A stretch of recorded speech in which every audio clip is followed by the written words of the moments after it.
Good evening, ladies and gentlemen. Welcome to today's Finish Strong Wednesdays, which forms part of a weekly or a series of weekly webinars to ignite your year-end success.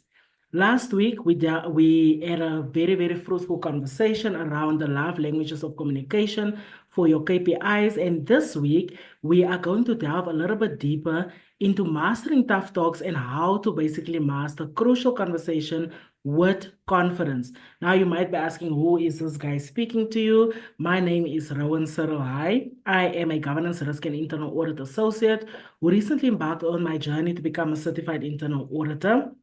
At PwC, I've consistently excelled during my academic career while seizing opportunities to gain exposure in the education sector. I am also the winner of the Institute of Internal Auditor South Africa Young Internal Audit of the Year Award 2023. I also have experience as a senior academic tutor specializing in governance and control and ethical foundation to commerce. I passed my honors degree, which is honors in internal auditing, as a top academic achiever with 4 out of 6 distinctions and passed my honors dissertation with distinction. I've also recently been inaugurated as the Internal Auditors Toastmasters Club Executive Committee Sergeant at Arms. Now, what I just mentioned, this speaks to what I am and what I've achieved. And if you take all of these accolades and degrees and experiences away, I am just someone who's authentic, who have a good work ethic that no one can take away from me, and a vision that keeps me on the right track. Just a couple of ground rules from my side, ladies and gentlemen. I would kindly urge you to listen attentively, to take notes. Have a notebook with you. I have my notebook and my pen. Please put your speaker or your microphone, please put it on mute unless you are asked to unmute. And for me, the biggest one is to please engage. Now, today, we've been gathered here by an organization, which I'm quickly going to open the floor for 1 or 2 people just to unmute and quickly tell me what is the name of the organization that we've been called here today. Just 1 or 2 participants, just for interest sake. I've been saying it wrong my whole life. I feel like my entire life has been a lie. So I just want to hear from 1 or 2 people, what is the name of the organization? I'm not going to ask Masejo. No one. Okay. Osaja Consulting. There we go. So who is Osaja Consulting? So at Osaja Consulting, they understand the pressing workforce challenges that you face, from communication breakdowns and low employee engagement to ineffective leadership and poor customer service. Their value proposition is simple yet powerful. They offer tailored training programs designed to address these issues head-on, delivering measurable results that enhance collaboration, boost employee morale, and improve overall performance. In terms of their value proposition or what it is that in terms of their solution, you can look at soft skills like leadership skills, adaptability skills, communication skills. In terms of personal and professional development coaching, they offer services like conference coaching, speaking coaching, life coaching, and team coaching. Last but not least, they also offer Power BI master classes, which we will delve into a little bit later, but just to give you a quick brief, just a brief background, Power BI dashboard development, as well as Power BI training. Now, I just want us to take a minute and just sit back, relax, and let us get into our session today, which is mastering tough talks and how to basically master crucial conversation with confidence. If you ever found yourself in a sticky situation where you are trying to navigate a tough conversation with finesse, I think all of us that are here today that have taken the time to come here can all agree that yes, we have. Whether it is delivering constructive feedback or discussing a challenging topic, these conversations can sometimes feel a bit overwhelming. But never worry when Osaja Consulting is near. Mastering these crucial talks is totally doable with a little bit of practice and the right mindset with our very special speaker tonight, Sibongile Mazibuko. which we will delve into a little bit deeper. I just want to just ensure that I'm on time and I'm just running a little bit over, but I am now just going to introduce our speaker tonight, and just give you a quick biography of her. So, Sibongile Mazibuko is a dynamic and multifaceted individual with a passion for leadership and communication. With a background in public speaking and event management, Sibongile excels in roles such as Master of Ceremonies, Program Director, Moderator, Speaker, Author, and Entrepreneur. As an MC, she captivates audiences with her charisma and wit, ensuring that events run smoothly and engage attendees from start to finish. Her ability to connect with people and keep the energy high makes her a sought after host for a variety of occasions. In her role as program director, Sibongile demonstrates exceptional organizational skills and a keen eye for detail. She excels at planning and executing events, conferences, and programs that leave a lasting impact on her participants. As a moderator, she facilitates discussions with finesse, guiding conversation and ensuring that all voices are heard. Her ability to navigate diverse viewpoints and keep discussions on track makes her a trusted facilitator for panels, debates, and forums. She is also a compelling speaker, drawing on her expertise in leadership communication and personal development to inspire and educate audiences. Her engaging style and insightful content leave a lasting impression on listeners, motivating them to take action and to achieve their goals. In addition to her work as a public speaker and events management rather, Sibongile is a published author, sharing her knowledge and experiences through her book and articles that empower and enlighten readers. Last but not least, as an entrepreneur, she channels her creativity and drive into building and growing successful ventures. Her strategic mindset, coupled with her passion for innovation, fuels her entrepreneurial spirit and enables her to turn ideas into reality. With a diverse skill set, and unwavering dedication to excellence, Sibongile Mazibuko continues to make a positive impact in the worlds of communication, leadership, and entrepreneurship. Ladies and gentlemen, please put your hands together and help me welcome to the stage Sibongile Mazibuko. Thank you so much. I was hoping for a round of applause in the background. I hope everyone is good and having an amazing Wednesday. I mean, it's a beautiful week, I would think. A lot of people absolutely love spring. I'm not those people. I love winter. So I'm a bit sad that I would spring is gone, definitely, I would right? definitely disagree with But I you. mean, I love spring. who of you are disagreeing with me? How many people here would agree that they love winter like I do? Am I the only one? Yes, let's go. I know. I was once asked in Toastmasters, they asked me to do a table topics. And those of you that are part of Toastmasters, you would know what table topic me is. And that is an impromptu speaking. Just give you a random question, and then you need to go on and speak on that topic or question. So once this guy said to me, um, do you wanna speak about summer? And then I thought, why didn't you ask me about winter? That would have been nice.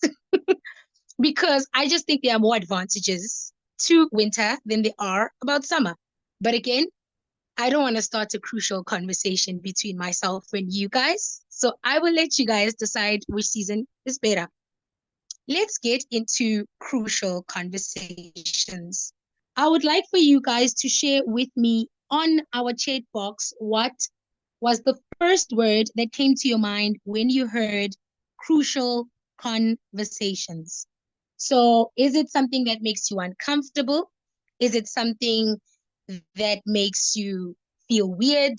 Do you feel like you are in trouble? What does crucial conversation mean to you? And if you can, please let us know in our chat box. What was the first thing that came in your mind? Okay, somebody said in a relationship, it's we need to talk. Yeah. I think that sounds heavier, right? That sounds a bit heavier. It's like, ah, it's that deep. And then I see Rowan say anxiety. Oh my goodness. Yes, I feel that quite a lot all the time. And we have confrontations. Oh, yeah, most definitely. But crucial conversations are not necessarily that. They make us feel that way, but they actually shouldn't, And it's very sad that a lot of people feel like this. I mean, here's Neville saying, I tend to avoid conflict. So, and we have Masako telling us it's brutal honesty. Well, definitely that. We need to be honest. When I thought crucial conversations, I thought, I don't know, maybe it's because I'm an entrepreneur and I'm a boss to some people. The first thing that came to my mind was HR, human resources. I think that's the department most of us don't like. Am I right? But essential or crucial conversations, rather, are conversations where stakes are really high, where emotions are exceptionally strong and opinions vary. So we do, all of us get that, right? Where you could either get fired, and like Neville said, in a relationship, we need to talk because someone is preparing to probably dump you. And then we are saying emotions are strong, and that shouldn't happen. But because a lot of us are raised in homes where they don't speak much, our emotions then are intact with what we are about to say. So you feel like, oh my gosh, I'm in trouble because maybe you came from a home that does not welcome honesty. And as a result, you just feel all these strong emotions coming on.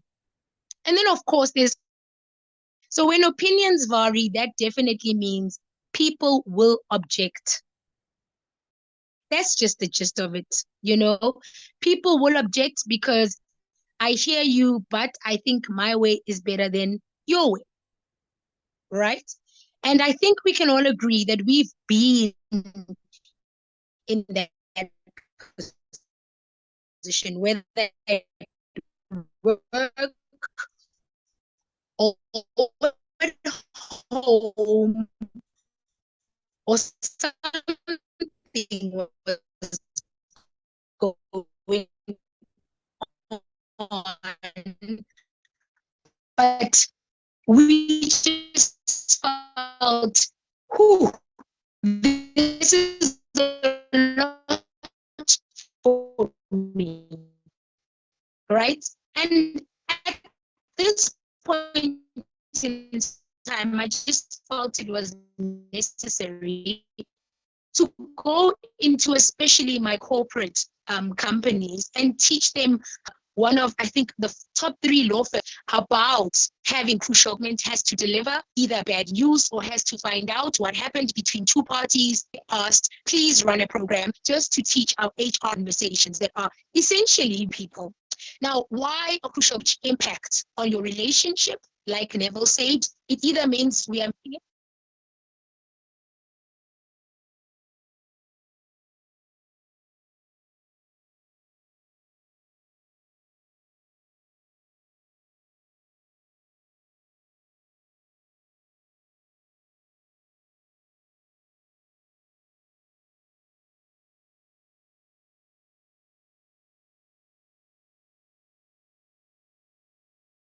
still on board, right? So when So when our relationships are in trouble, that's how we know the impact of crucial conversations. And also, the huge impact is on our reputation. Everyone cares about their reputation. I don't care who you are, where you're from, everyone, absolutely everyone values their reputation. We're all trying to protect our reputation. We don't want to be seen or known as the bad guy. So we stick with it, we gel with it, we keep it going, right? And then, of course, crucial conversations having a huge impact on the results. Now, if you are a leader and you cannot hold a crucial conversation, you already know that you are going to have problems. We can all agree, right? People who have some form of issue with you, you may not even be able to get those people to do what you want them to do, because now you probably didn't communicate properly. You probably didn't say things in the right way. So people will have a problem with you. And that's just unfortunately how things go. As sad as it may sound, crucial conversations do have an impact. And if you are a child, for example, who was raised in a home where people didn't say much to you, you then also have the same problem. When your parents could not communicate the message properly to you, you then become a child who also can't communicate in future. So they do have a huge impact, because then going forward, you can't communicate your wants, your needs to your work. You probably are used to your parents throwing tantrums. So you start doing the same thing, which then becomes a huge problem to those around you. But unfortunately, it does have a huge impact. And this is why it's important that we all know how to have crucial conversations. Now, common challenges that we face in having crucial conversations, and one of them was mentioned by Ruan. He said anxiety. Prior to having this crucial conversation, I think we all come up with all these ideas as to how it'll happen. And as a result, we are anxious by the time we have this conversation. And if you again were one of those kids that were raised in a home where such was not encouraged, you had fear, right? And fear on itself gave you huge problems. Now, you couldn't communicate how you felt, what's going on. You couldn't tell them what you went through, maybe, but there is some form of problem. And then as you go ahead, it's defensiveness. If you have had to have uncomfortable or crucial conversations, you know how defensive people are. Now, in an HR setup, everyone knows we are about to fight. Everyone. So, of course, people just come there with their arms up, with their guns on, saying, let's get it on, we are about to fight. And our other thing is the fear of misunderstandings. This happens a lot. A lot of people then feel misunderstood. They don't like what's going on. And as a result, they just feel, you know what, I'm just going to keep quiet just to keep the peace. And those are the challenges that make it very hard for any of us to have crucial conversations. It becomes a little of a problem, right? But this is how it all goes. But I am now here to give you key principles for effective, crucial conversations. And the first one, of course, is a bit tricky. And I know a lot of people don't like it, but I need to say to you guys, it's start with the heart.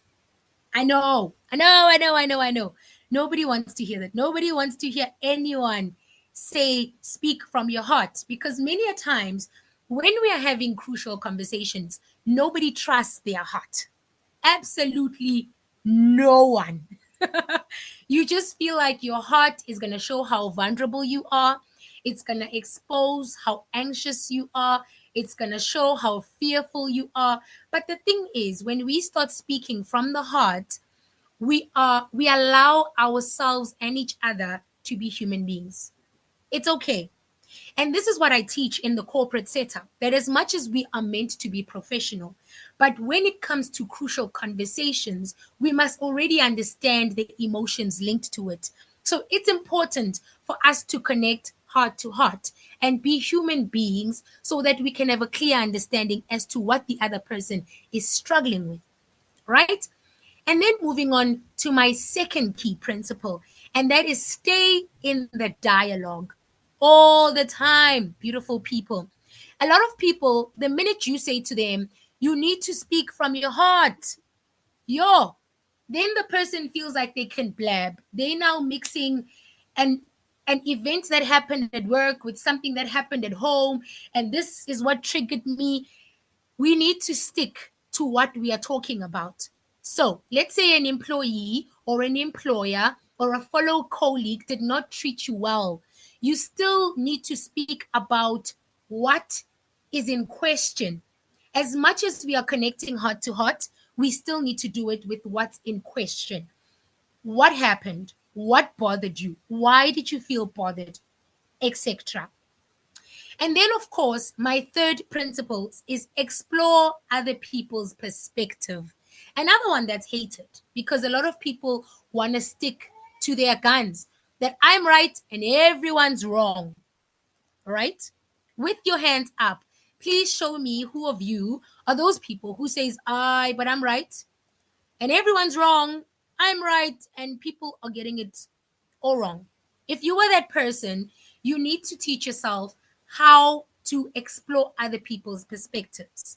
You are not the one that's right. And as much as you'd like to believe that you got this all sorted out and you know your story, and it's imperative that in having crucial conversations, you explore how other people see the situation.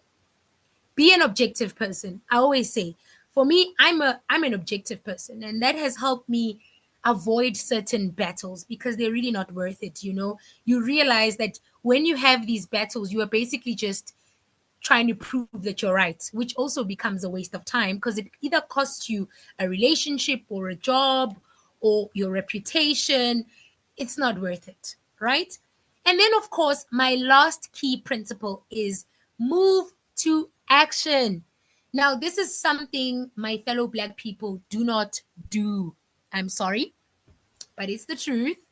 A lot of Black people like to dwell within the crucial conversation and how hard it is and oh my gosh, I went through this, but then there's no action as to what do we do afterwards, to avoid maybe having this disagreement or this misunderstanding, or to avoid me making you feel like that. You need to have an action plan at the end of every crucial conversation. It's important. There's no avoiding it. Unfortunately, that's part of it. Now, let's move to the essential skills for crucial conversation. My favorite, practice self awareness. I always say this, you cannot have self control without being self aware. You need to know yourself. You need to know what triggers you. You need to know what your thought process goes like. You need to know what landed you in that position. You need to be so self aware because that then helps you explain your perspective and helps the next person understand what or where you felt you were wrong. And that's just the gist of it. Practice self awareness. This obviously ties in with personal development. If you do a lot of personal development programs or activities, they literally point you back to self. They will show you where your problems are, where your weaknesses are, where your strengths are. And in that way, you can practice self control. And the minute you gain self control, then you don't have to feel offended every single time something happens. Easy as that. Now, our second essential skill is active listening. We must practice active listening. Now, I had that problem, and I think it affects a lot of people that are well spoken. We just don't listen, because we think I speak better than everyone else, so I don't need to listen. But unfortunately, when you are having such high stake conversations, when you are having such high emotionally involved conversations, you really need to listen to the next person. Whether you like it or not, you must listen to the next person. And therefore, it's important that you practice active listening. But by active listening, I am not referring to you just being quiet the whole time. I'm actually referring to you actually acknowledging what the next person is saying to you. And of course, our third skill is asking questions. Now, it's important that we ask questions and we seek clarity. Like I said in our previous slide, when we don't ask questions, then we end up misunderstanding the whole thing. And the minute you misunderstand what's being communicated to you, the more problems we have. So do ask questions so that you can have clarity. Now, I'm about to provide you guys with a step-by-step guide to how to have crucial conversations. Number one, prepare or create a safe space. I know a lot of you would be like, we don't have that at work. It's important that they do create that. You can never speak to someone that intimidates you, someone that you know will not listen, someone who has already made up their own decisions in their head. Create a safe space so that everybody can say their piece. And again, explore perspectives. This is very important. Don't take a side, don't make it about yourself. Listen to the other person. And again, agree on an action. I cannot stress this enough. The only way we can resolve our issues is if we agree on an action. Now, the common barriers to effective or crucial conversations are that a lot of people are very biased. A lot of people come up with assumptions and, of course, emotional triggers. But those things can be avoided if you do the things that I told you about to avoid getting yourself in a mixed match situation. Now, the strategies for you to overcome these barriers is to seek clarification, use I statements, and focus on interests. That's important. Now, in a corporate setup, how do we use I statements? You basically just say, this is how I think this panned out, or this is how I saw it, or this is how I think we can sort this thing out, right? That then helps the situation. On a personal basis, then you can add the feelings because personal relationships are more emotionally bound. So that's where we can say, I felt like, because then it makes more sense. And then obviously, we must focus on interests. People will always tell you what would work for them in a situation and how they'd like things to be sorted out. You probably are wondering, how do I practice crucial conversations? Well, one, you can do role plays. That is done with myself, and I know Masako does it also in her company. Get a coach, whether it's a personal development coach, whether it's a leadership coach, whether it's a confidence coach. Get yourself a coach that will teach you how to handle crucial conversations, put you in it so you can role play. Number two, seek feedback. It's important that we always seek feedback. You may think you know, but you actually don't know. So do seek feedback so you have a clear understanding as to how other people receive you. I say this a lot to my clients. You may think you are the best husband on earth, but only your wife can tell us what type of a husband you are because only she is experiencing you as a husband. Just like you may think you are the best employee in the world, but only your boss can give feedback as to what type of employee you are because they are the ones that are experiencing you as a follower when they lead, right? And when you are sitting by yourself, do a lot of introspection. This helps with also self awareness. Reflect on the experiences. You need to be honest with yourself. If there's a pattern in your past, it's a signal that something's wrong.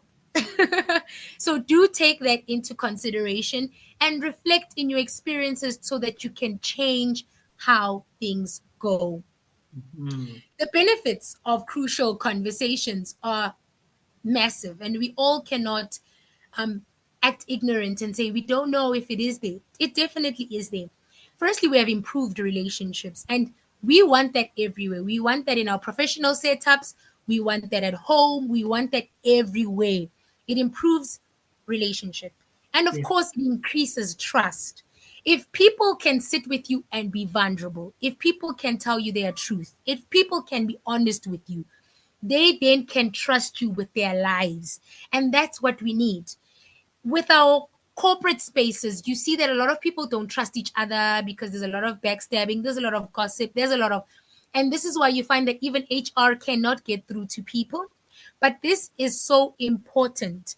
We need to learn how to get people to trust us. And the only way we can do that is to allow room for crucial conversations. And then, Definitely. of course, there's better outcomes, there's better results. If you are a boss or a leader and you want your team to be effective, allow them to have crucial conversations with you, allow them to have uncomfortable conversations with you, because No, I then you will definitely, get better results. I Understanding definitely that agree this what you're one has this saying. problem and this one wants to be spoken to in a specific manner, this one is uncomfortable with a specific corner, and then you take it from then.